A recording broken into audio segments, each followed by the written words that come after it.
Imaginemos por un momento la alta costura de Nueva York.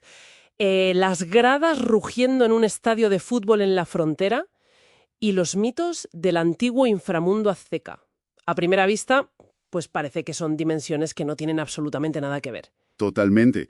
O sea, suenan a mundos y épocas distintas que, bueno, no encajan para nada. Ya, pero hoy en esta inmersión profunda vamos a cruzar nuestras fuentes de historia, de genética y arte contemporáneo para descubrir el eslabón vivo que une todo esto.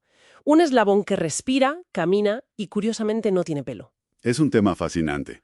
Lo que nos muestran las fuentes es como el Xoloitzcuintle, o el perro Xolo, no solo logró esquivar la extinción, sino que, bueno, se transformó en un arquetipo monumental de la identidad chicana. Claro, y para entender la magnitud de este salto, hay que recordar primero su función original en la cosmogonía mexica, porque no era simplemente una mascota. Para nada que va. Según los textos, fue creado por el dios Xolotl, a partir del hueso de la vida. Era un psicopompo. O sea, el guía indispensable para que las almas cruzaran el Mictlán, ese inframundo lleno de peligros. Eso es. Y claro, vale, vamos a desgranar esto por partes. Porque biológicamente, esa falta de pelo que los hace tan inconfundibles es producto de una mutación genética. Sí, la triquia, ¿verdad? Exacto, la atriquia. Pero la gran paradoja es que durante la conquista española casi desaparecen por completo. Y ojo, no por una plaga. Madre mía, no. Es que las fuentes indican que los colonizadores literalmente los consumían como alimento. Era un intento de borrar las creencias indígenas. Viéndolo así, el solo es una especie de cápsula del tiempo biológica que se niega a ser borrada. Totalmente. Sobreviven a un imperio que intentó devorarlos. Y lo fascinante aquí es cómo esa tenacidad, o sea, esa anomalía genética que los salvó, se convierte siglos después en el espejo perfecto de la resistencia cultural. De la resistencia del pueblo mexicoamericano. Pero, a ver, espera un momento. Estamos hablando de un vacío de siglos donde este animal quedó relegado a zonas rurales. Era visto casi como una rareza. Sí, estaba totalmente en los márgenes.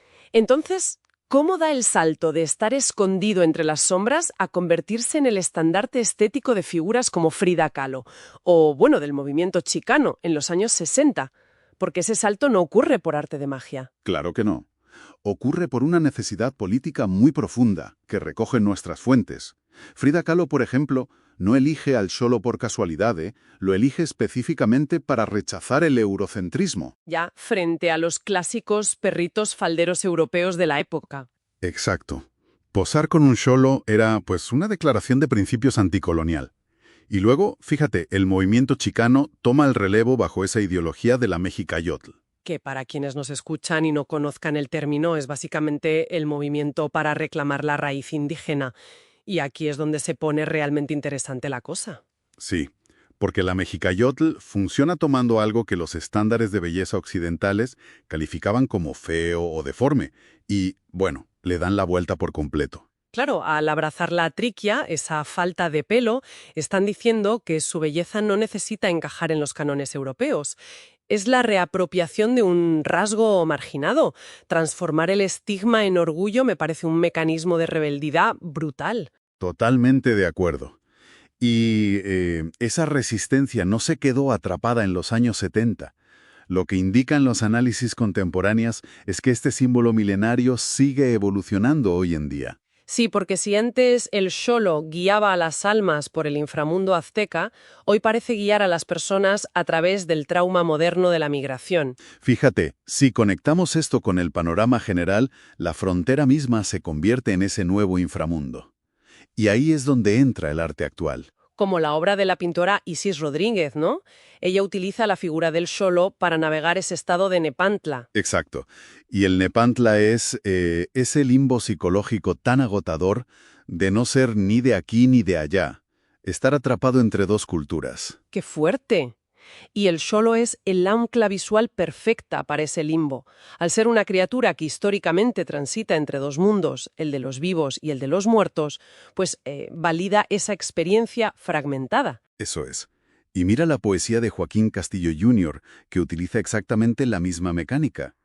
En sus versos, cruzar el río Grande no es solo un acto geográfico. Es cruzar el Apanahuayan. Claro, el mítico río del Mictlán que las almas debían atravesar junto a su perro. Es darle una dimensión completamente épica a algo que los informativos tratan como un mero dato estadístico. Y fíjate, me llama mucho la atención cómo esto impregna hasta la cultura urbana. Sí, con los tatuajes, por ejemplo. Exacto. Los tatuajes del xolo funcionan como una memoria dérmica, un recordatorio en la piel frente a instituciones que intentan invisibilizar a esta comunidad. Y esto plantea una cuestión súper importante sobre por qué importa todo esto. Esta táctica de supervivencia moderna otorga una dignidad innegable. Totalmente. Por ejemplo, el éxito del Club Tijuana Xoloitzcuintles no es solo deportivo. Al crear una identidad bilingüe en torno al perro, te muestran que su historia precede a las líneas trazadas en los mapas. Entonces, si tuviéramos que resumir qué significa todo esto, podríamos decir que el Xoloitzcuintli ha dejado de ser una simple curiosidad. Es una reclamación de territorio, un ancla profunda a la tierra. Una prueba viva de que la resistencia toma formas inesperadas, conectando, la mitología antigua con la supervivencia actual. Y eso nos deja con una última reflexión para quienes nos escuchan. Últimamente vemos cómo el xolo se ha masificado, apareciendo en películas de animación taquilleras de Hollywood y en escaparates de todo el mundo. Sí, se ha vuelto súper popular. Claro. Entonces, cabe preguntarse, ¿esta exposición global garantiza verdaderamente la protección eterna de este símbolo sagrado? ¿O existe el riesgo de vaciarlo de su historia de resistencia para convertirlo en un simple peluche de consumo masivo? Ahí queda eso.